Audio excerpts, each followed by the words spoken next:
Halloween 3 was so poorly received that the anthology concept was scrapped and discussions of a sequel were abandoned for 4 years. In The Shape's absence, Freddy Krueger and Jason Voorhees battled for slasher supremacy, leading the 80s slasher boom as transcendent pop culture icons. After sitting out most of the era, Halloween financier Mustafa Akkad felt it was time to resurrect Michael Myers, convinced The Shape was the key to Halloween's success. Carpenter and Hill began developing Halloween 4, which took place in Haddonfield 10 years after Michael's escape and death. As the town tried to suppress Michael's memory, his evil returned in the form of ghostly apparitions and poltergeist-like activity. Mustafa rejected the script and started fresh, with Carpenter and Hill severing ties with the Halloween series. After the blowback from Halloween 3, Akkad mandated any new Halloween would include a flesh and blood Michael Myers, reminiscent of the original but with a more modern boogeyman. Since Jamie Lee Curtis would not be returning, Michael would pursue Laurie Strode's orphaned daughter Jamie, with the surviving Dr. Loomis hunting Michael once again.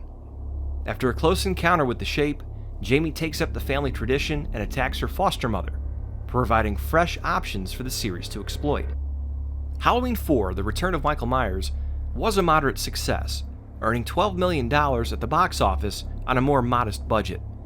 Reviews were mixed, with most of the negative press attributed to the genre itself, more so than the film. Though not the juggernaut that A Nightmare on Elm Street Part 4 was in 1988, Halloween 4 proved that the franchise, with Michael involved, was still popular among horror fans. It reintroduced a more slasher-friendly shape to the horror scene and renewed fan interest in the series. As in 1978, producers couldn't resist cashing in on the film's success and rushed Halloween 5 into production. The planned release of October 30th, 1989 provided less than 1 year to produce the next installment. Jamie being a killer was scrapped as Akkad wanted more Myers and didn't feel fans would be interested in Jamie as a murderous child. The story was still being worked out in May of 1989 as Halloween 5, The Revenge of Michael Myers, began production.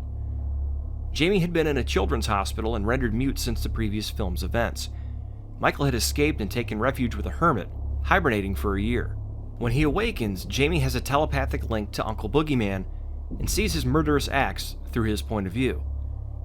Director Dominique Athanan-Girard continued rewriting the script while shooting continued.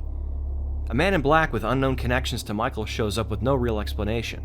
Nobody, including Athanan-Girard, who put him there, knew who he was or who he would become. The constant revisions created a haphazard story that rolled back a lot of Halloween 4's progress.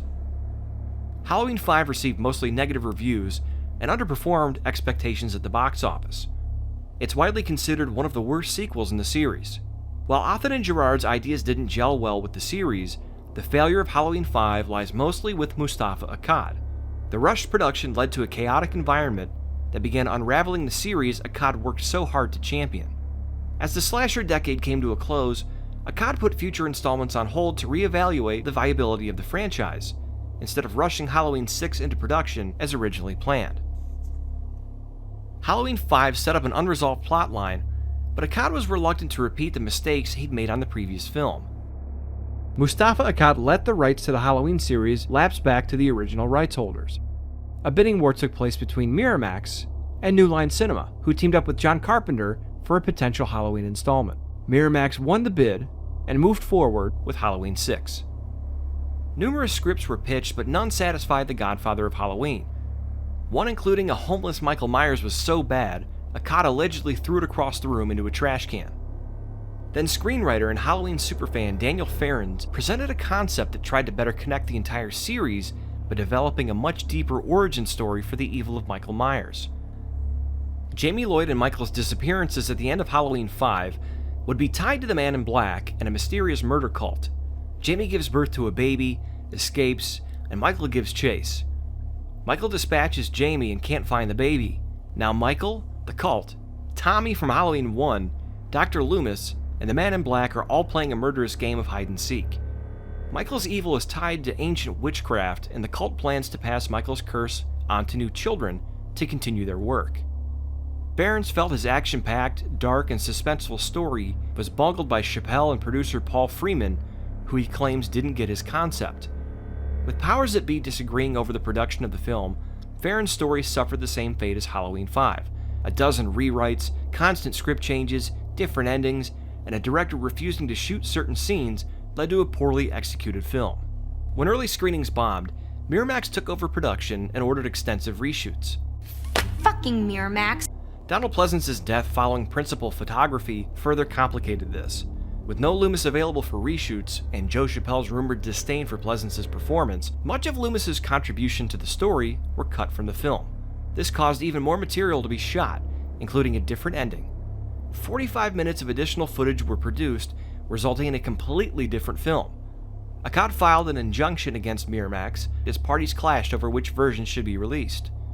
Theorizing that missing the scheduled release date would hurt many people financially involved, Akkad eventually dropped the suit, and Miramax's Halloween 6, The Curse of Michael Myers, was released on September 29, 1995.